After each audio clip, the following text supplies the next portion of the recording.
Um retorno a Wheelhouse. Bert Nixon. Crítica mais incisiva ao suposto paralelo de tratado Viário de Perlit, 1969, a Nixon,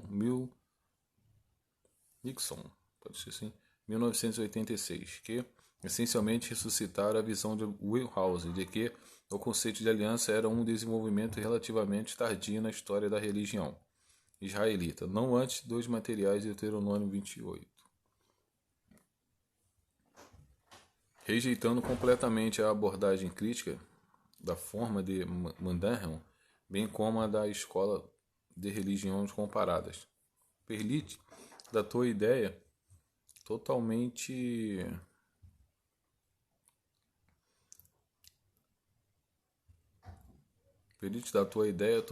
desenvolvida de aliança para a era pós-exílica e argumentou que todas as referências pré-deuteronômicas em Berit podem ser descartadas na fonte motivos críticos.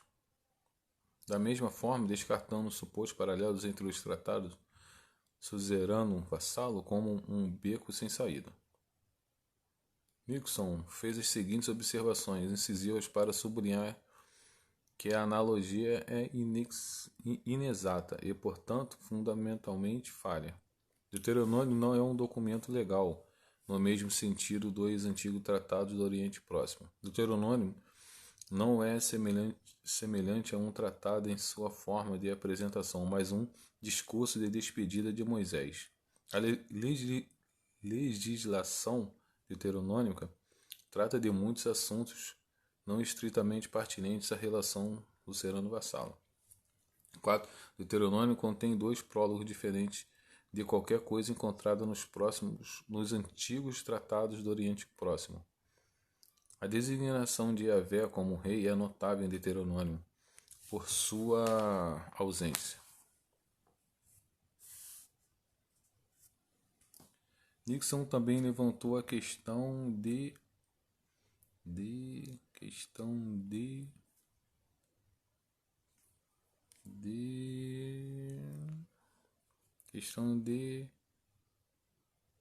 adequação de tal analogia para o relacionamento entre Yahvé e seu povo. Apesar de todas as referências nos tratados ao amor de suzerano por vassalo e de vassalo por suzerano, ao suzerano como pai e ao vassalo como filho, tais relações dificilmente eram assim. Os vassalos, via de regra, não amavam aqueles que os conquistavam, subjugavam e dominavam.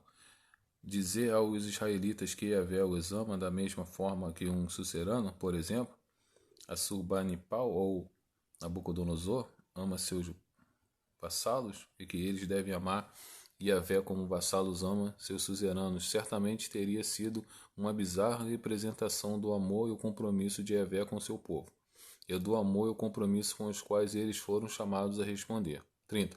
No entanto, embora Nixon possa corretamente questionar a adequação da analogia se for levada longe demais, o fato de que, como ele claramente admite, tal linguagem de amor e filial é usada tanto em texto de aliança como Deuteronômio, tratados orientais, certamente sugerem que os paralelos dos tratados não são um beco sem saída, e talvez possam servir para aprofundar nossa compreensão de como tal linguagem precisa ser interpretada em contexto de aliança bíblica. Apesar de várias vozes de protesto, 32, parece que, dentro da corrente acadêmica contemporânea, o consenso reinante é que a noção de uma aliança divina humana foi um desenvolvimento relativamente tardio na história de Israel. Isso se reflete, por exemplo, no recente e informativa introdução de Mackenzie ao Convênio 2000. Embora se possa objetar a circularidade do seu raciocínio em vários lugares, é minuciosamente claro que, quaisquer que sejam seus aspectos sociopolíticos,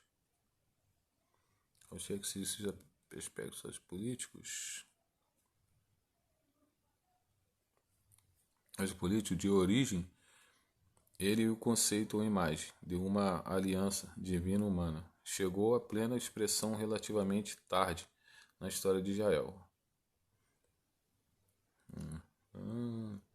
Assim como este breve levantamento de erudição do Antigo Testamento sobre a aliança mostrou o estudo histórico crítico da aliança, completou o círculo e a abordagem dominante dentro da erudição dominante do Antigo Testamento. Deve muito mais uma reconstrução crítica da história de Israel do que a narrativa, teologia do texto bíblico canônico. Prestando mais atenção a este último, as principais contribuições de estudiosos evangélicos apareceram na última parte do século XX, definindo a aliança como um vínculo de sangue, soberanamente administrado. 1980, 15. O estudo de Robertson está principalmente interessado em relações entre várias alianças, divinas e humanas, nas Escrituras. Como sugere o título de seu livro, Robertson relaciona cada uma das alianças, em última análise, a Cristo, descrevendo seu relacionamento em termos de um propósito único e abrangente, que cada administração de aliança expande até seu cumprimento final em Cristo. Infelizmente, porém, Robertson impõe a essa estrutura bíblica pelo menos duas alianças adicionais, uma aliança da criação, ou seja, uma aliança iniciada com Adão, e uma aliança da redenção, ou seja, que outros teólogos reformados descrevem como aliança da graça, através da qual os propósitos originais da criação são alcançados ou mesmo superados. Dumbrell, 1984, aborda o assunto de uma perspectiva bastante semelhante, sustentando que todos os principais pactos nas Escrituras são desenvolvidos de um pacto com a criação original, implícito nas histórias da criação e atestado em vários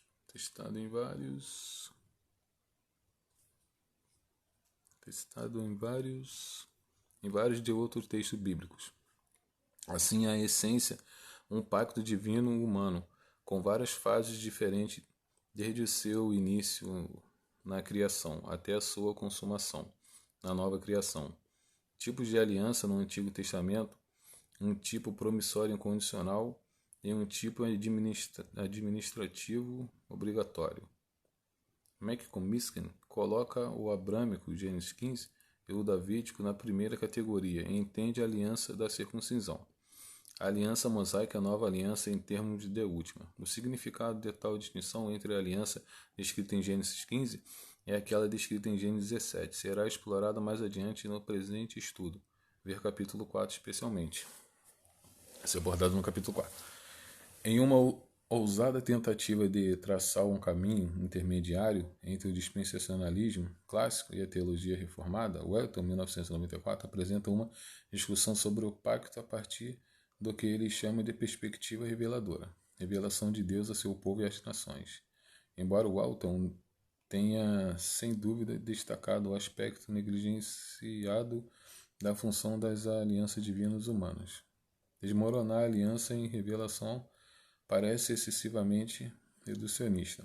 Assim, ao utilizar sua ênfase na função reveladora da aliança, o presente estudo operará com uma definição bem diferente do conceito de aliança. Veja aqui abaixo. Infelizmente, embora essas investigações bíblico-teológicas feitas por estudiosos evangélicos certamente tenham feito contribuições significativas para nossa compreensão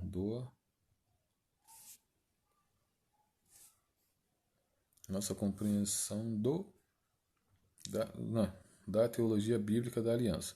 Eles têm sido amplamente ignorados no debate principal. No entanto, seus insights certamente são de interesse para aqueles preocupados com uma teologia bíblica holística da aliança.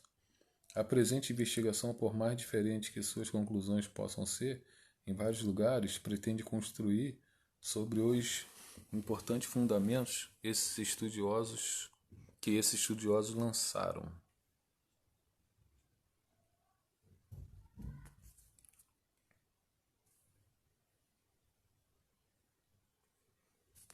O papel do conceito de aliança nas Escrituras. A aliança é, sem dúvida, um dos motivos mais importantes da teologia bíblica, atestado não apenas pelos rótulos tradicionais aplicados às respectivas partes da Bíblia cristã, mas também pelo fato de que o conceito se destaca em momentos importantes da Bíblia. Ela sustenta o relacionamento de Deus com Noé, Abraão, Israel, o sacerdócio levítico e a dinastia davídica. Também é usado com respeito ao relacionamento de Deus com Israel. É constituído do futuro. Portanto, enquanto Bíblia e teologia da aliança certamente não devem ser confundidas como sinônimos. A aliança é indiscutivelmente um dos temas teológicos centrais da Bíblia.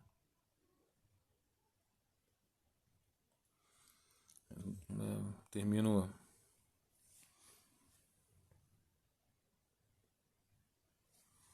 Não, vamos continuar.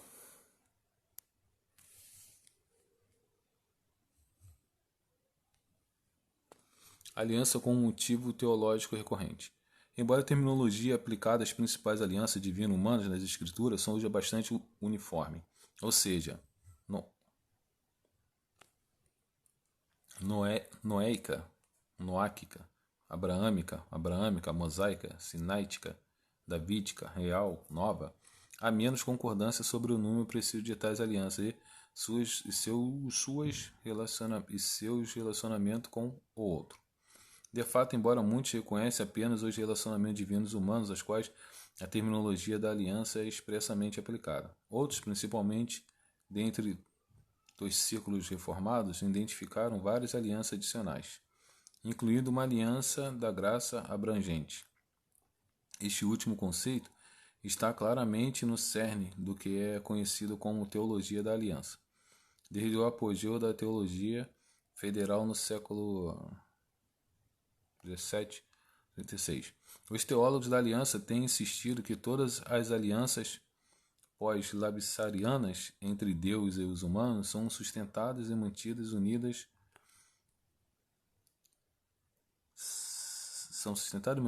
por uma aliança da graça. Essa meta-aliança que se estende, que substituiu uma aliança, essa meta-aliança que se estende, que substituiu uma aliança de obras probatória entre Deus e Adão que existia antes da queda. É geralmente vista como resultado de uma aliança de redenção pré-temporal e intertrinitária. De qualquer forma, toda aliança pós-lapsariana, explicitamente mencionada nas Escrituras, é vista como uma expressão e desenvolvimento dessa aliança supra-histórica, que está no coração da história redentora e mantém avançando em direção a seu objetivo final, a nova criação. Admitidamente, este conceito de uma única e abrangente aliança da graça serve de maneira útil para manter a continuidade em relação entre várias alianças divinas humanas, claramente em foco. Infelizmente, no entanto, alguns dos termos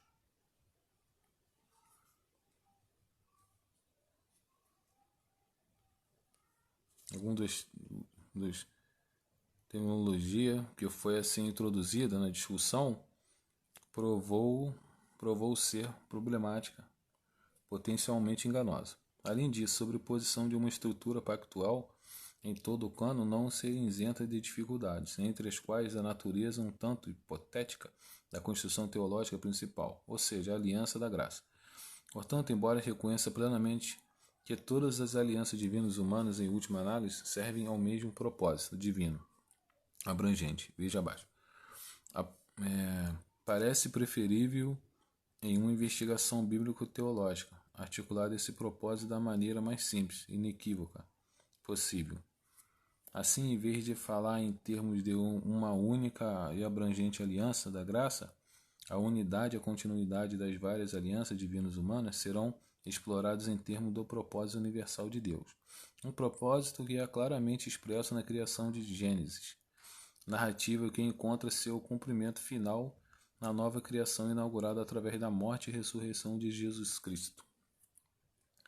Dependendo de como se vê as alianças noética, abraâmica, mosaica, existe, portanto, entre 5 e 10 pactos divinos humanos explícitos nas Escrituras. 3:24, 1 Samuel 12:2, 2 Crônicas 29, até o 31, 2 Reis 22 até o 23, que serão examinados sob os seguintes títulos: Aliança Universal, com Noé, sua família e toda a criação.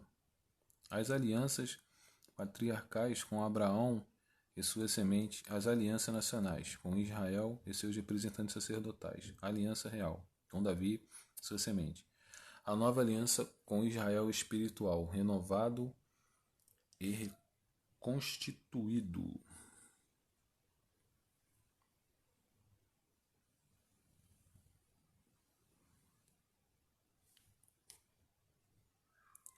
Continuando, pacto como centro teológico organizador. Embora tenha sido reconhecido há muito tempo que a aliança é uma metáfora bíblica importante para o relacionamento distinto do povo de Israel com Deus, 38. Alguns estudiosos, como já observado, foram mais longe, identificando a aliança como centro teológico organizador, alemão Mitte, em torno do qual toda a mensagem do Antigo Testamento foi construída e fornecendo a coerência essencial entre o Antigo Testamento e o Novo. Certamente influente a esse respeito, a abordagem transversal de Weicrodt na teologia do Antigo Testamento foi criticada em várias frentes. É muito sincrônico e não suficientemente diacrônico. É muito esquemático e não suficientemente dinâmico. 40. 43. É basicamente equivocado, uma vez que qualquer tentativa de sistematizar o Antigo Testamento por meio de um conceito ou fórmula central será excessivamente reducionista. Inevitavelmente suprimirá parte do testemunho que não se encaixa no esquema geral. Por exemplo, é difícil incorporar a literatura de sabedoria no centro teológico, proposto por Weicrodt. Apesar de tais críticas, outros estudiosos adotaram a abordagem transversal de Weicrodt ao mesmo tempo, em que propõem centros alternativos. No entanto, nenhuma das sugestões alternativas está isenta de problemas próprios. Embora qualquer consenso sobre essa questão pareça mais remoto do que nunca no atual clima pós-moderno, e talvez valha a pena notar que poucos dos propostos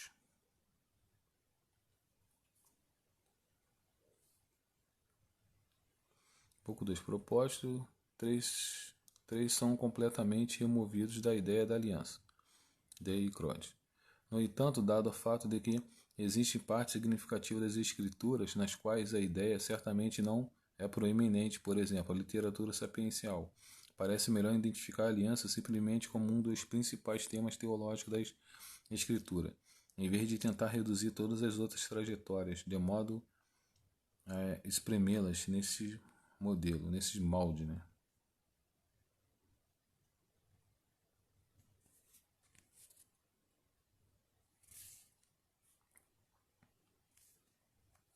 Aliança como um tema teológico unificador e principal.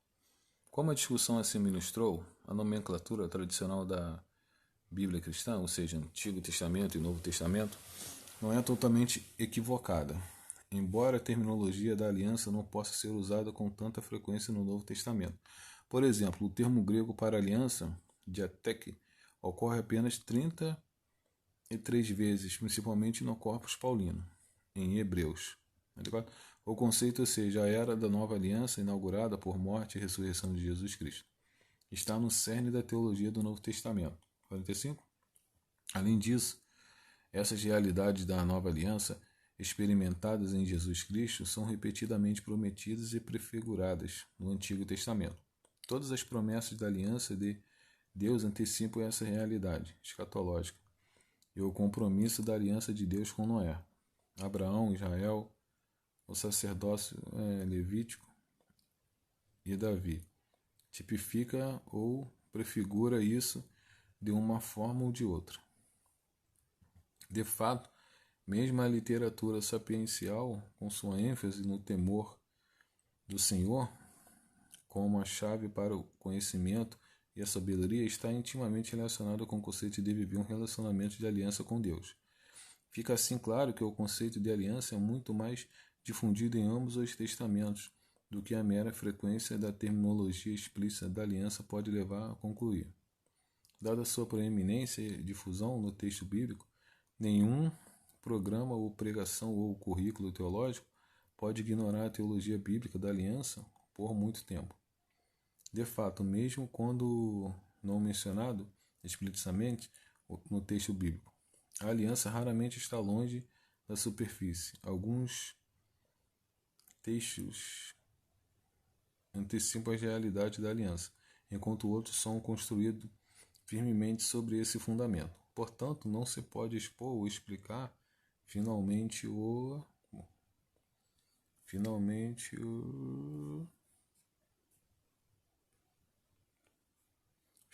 a Bíblia sem prestar atenção especial a essa importante trajetória teológica. Além do seu papel fundamental na compreensão da Bíblia como um todo, a ideia da aliança é essencial para desvendar inúmeros textos bíblicos. De fato, sem dúvida, o significado de muitos textos será distorcido a menos que a aliança seja trazida para um compreendimento hermenêutico. Por exemplo, a linguagem do amor, ódio, é geralmente relacionada à aliança. Portanto, lendo o texto contra seu pano de fundo pactual, implícito ou explícito, seu significado teológico e importância prática geralmente se tornam muito mais claros. É essencial que, como aqueles que, por meio da união com Cristo, participam da nova aliança, entendemos não apenas o que é isso, mas como se relaciona com a história da aliança, conforme revelada nas Escrituras. Identificar o que é novo sobre a nova aliança, portanto, não é apenas uma questão de interesse acadêmico. É essencial entender como nosso relacionamento com Deus por meio de Jesus é contínuo e descontínuo com o relacionamento experimentado por Israel sob a antiga aliança. Além disso, para entender o nosso relacionamento da aliança com Deus e o nosso lugar e papel na história da salvação, também devemos entender as promessas da aliança feitas a Noé, a Abraão, Israel e Davi. Portanto, a aliança serve como uma ponte hermenêutica crucial que ajudará cristãos a se moverem biblicamente e teologicamente desde o período destacado no texto bíblico até a cena contemporânea. Fica claro, portanto, que compreender a teologia bíblica da aliança serve mais do que estimular nosso intelecto. Em vez disso, à medida que exploramos a relação da aliança desfrutada entre Deus e as pessoas no passado, apreciamos ainda mais a relação de aliança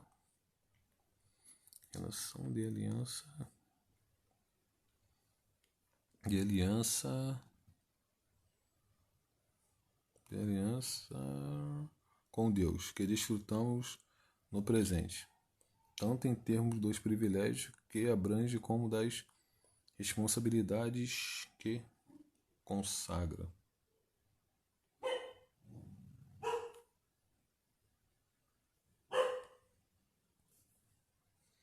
Cachorro latindo. O significado da terminologia da aliança usada nas Escrituras. Embora o termo aliança seja aquele com o qual a maioria das pessoas está, pelo menos vagamente familiarizada, raramente se pode presumir um entendimento compartilhado do que se entende por esse termo. Em alguns casos, a nuance pretendida desta palavra é ajudada pelo contexto imediato ou pela terminologia associada. Por exemplo, em um cenário legal, refere-se a um acordo formal elaborado entre as duas ou mais partes. Em um ambiente sociopolítico, refere-se ao compromisso solene acordado por membros de um determinado partido ou grupo. Em um ambiente eclesiástico, pode descrever os compromissos assumidos pelos membros de uma congregação, o relacionamento conjugal estabelecido pela tomada de votos mútuos ou tópico de uma próxima série de estudos bíblicos. O foco desta investigação, em particular, está obviamente mais de acordo com o último, embora mesmo aqui precisemos ser cuidadosos, uma vez que, como já foi observado, examinar a teologia bíblica da aliança e se engajar em um estudo da teologia da aliança pode significar duas coisas muito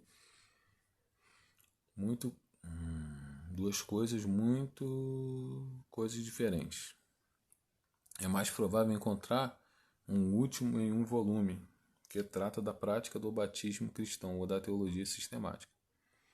Teologia da aliança é geralmente usado para se referia a um sistema teológico particular de crença que serve como base para um conjunto associado de ideias ou praticada eclesiástica. Por exemplo, a maioria dos presbiterianos defende o rito do batismo infantil, com base em sua teologia da aliança. A presente investigação não tem pouca ou nenhuma relação com a teologia do pacto nesse sentido. Em vez disso, a preocupação aqui é compreender uma importante trajetória teológica na Bíblia, ou seja, a série de alianças que Deus estabeleceu entre si mesmo e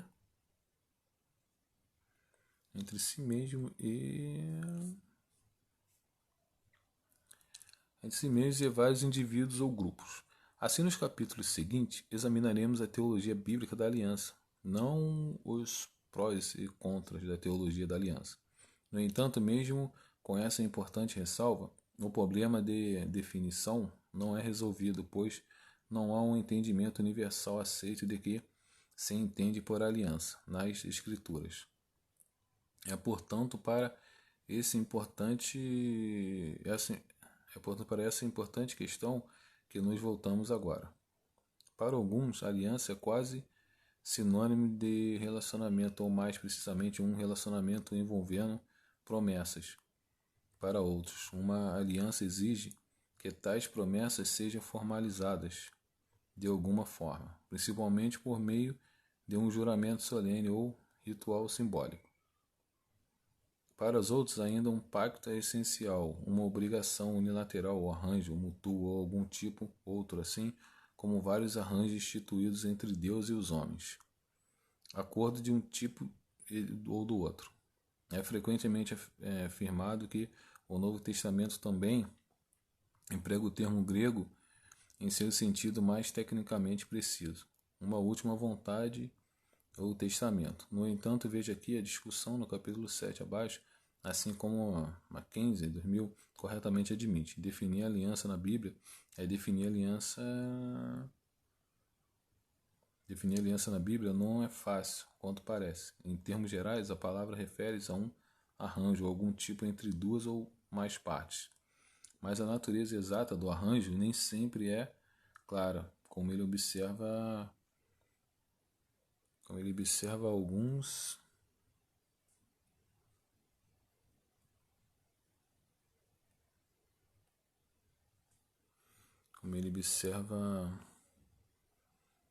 algumas das principais questões que precisam ser abordadas são as seguintes. Até que ponto o pacto na Bíblia é promissório? E até que ponto representa uma obrigação? Ambas as partes são obrigadas ou apenas uma? A aliança é imposta por uma parte à outra, ou termos são negociados e alcançados por consentimento ou acordo mútuos. Uma aliança na Bíblia é sempre entre duas partes ou pode envolver mais de duas. Em certo sentido, o lugar óbvio para começar é com a terminologia-chave que a Bíblia emprega, embora, como veremos, mesmo isso seja problemático por várias razões.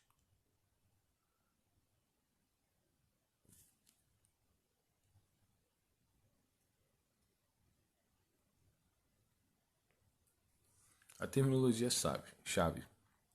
Aqui limitaremos nosso foco ao vocabulário bíblico principal para a aliança, embora reconhecendo que o conceito de aliança não se restringe a passagens nas quais a terminologia é explicitamente usada. B. Existem vários outros termos intimamente associados à aliança. Conceito que a aliança lança luz sobre o que uma aliança envolvia. Hebraico. A palavra hebraica primária para aliança é berit. Esta palavra é usada 286 vezes no Antigo Testamento hebraico. E como observado acima, é usada em uma ampla variedade de arranjos, alguns em nível estritamente humano e outros envolvendo também Yahvé. Embora berit não tenha sinônimos reais, 51, seu campo associativo inclui a seguinte, CB, juramento, ala, juramento, reset, amor, inabalável, Torá, instrução.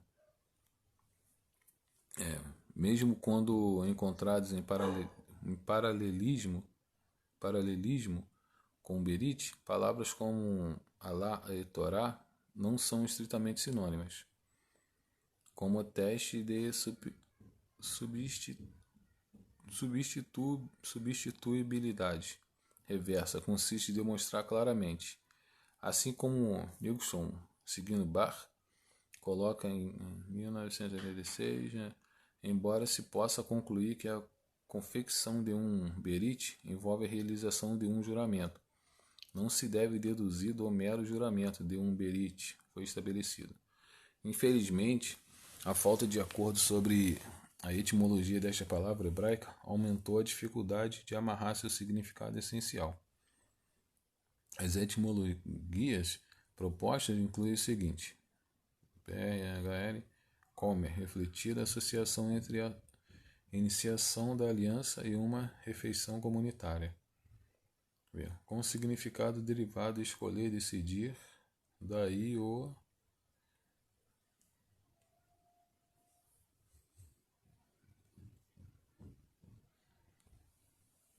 substantivo transmite uma decisão, obrigação.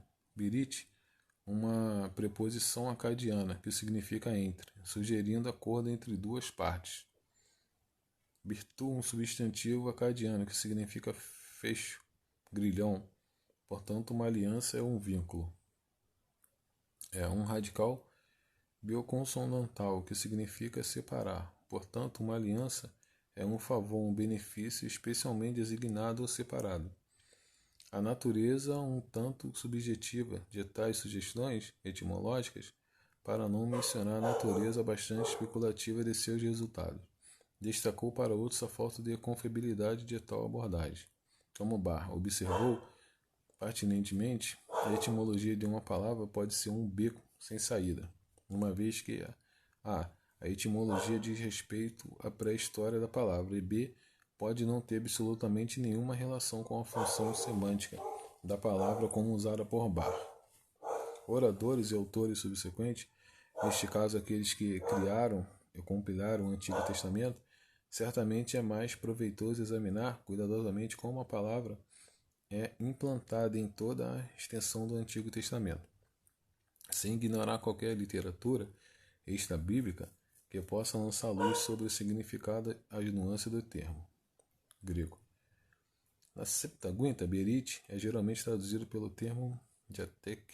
Estritamente falando, isso se refere a uma obrigação promissória. É comumente usado na literatura grega antiga, da última vontade ou testamento, ao invés de algum tipo de acordo formal ou tratado, para o qual o sintec pode parecer o termo mais apropriado. No entanto, este último implica uma igualdade para aqueles que fazem tal acordo, enquanto o primeiro termo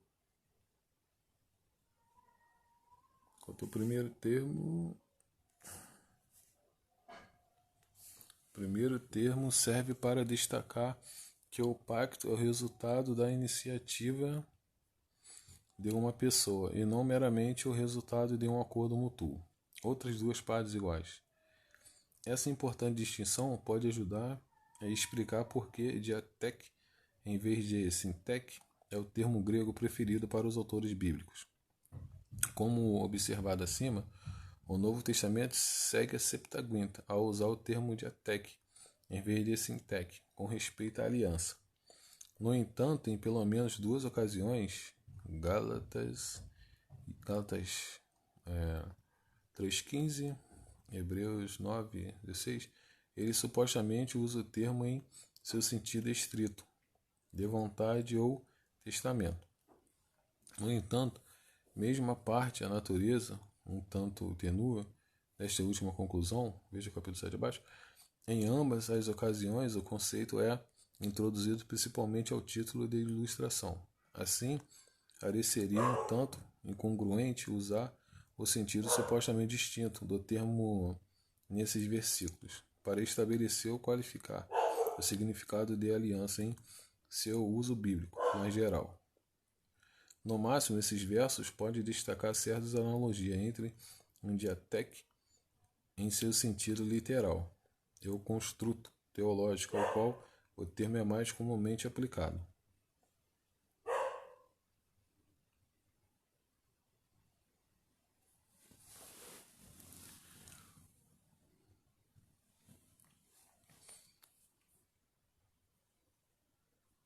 Valeu aí por quem viu aqui. O próximo assunto, próximo vídeo vai ser sobre esse assunto assim, convênios no Antigo Testamento entre os seres humanos. Obrigado quem gostou. Se inscreva no canal, deixe seu like e compartilhe. E me ajuda aí.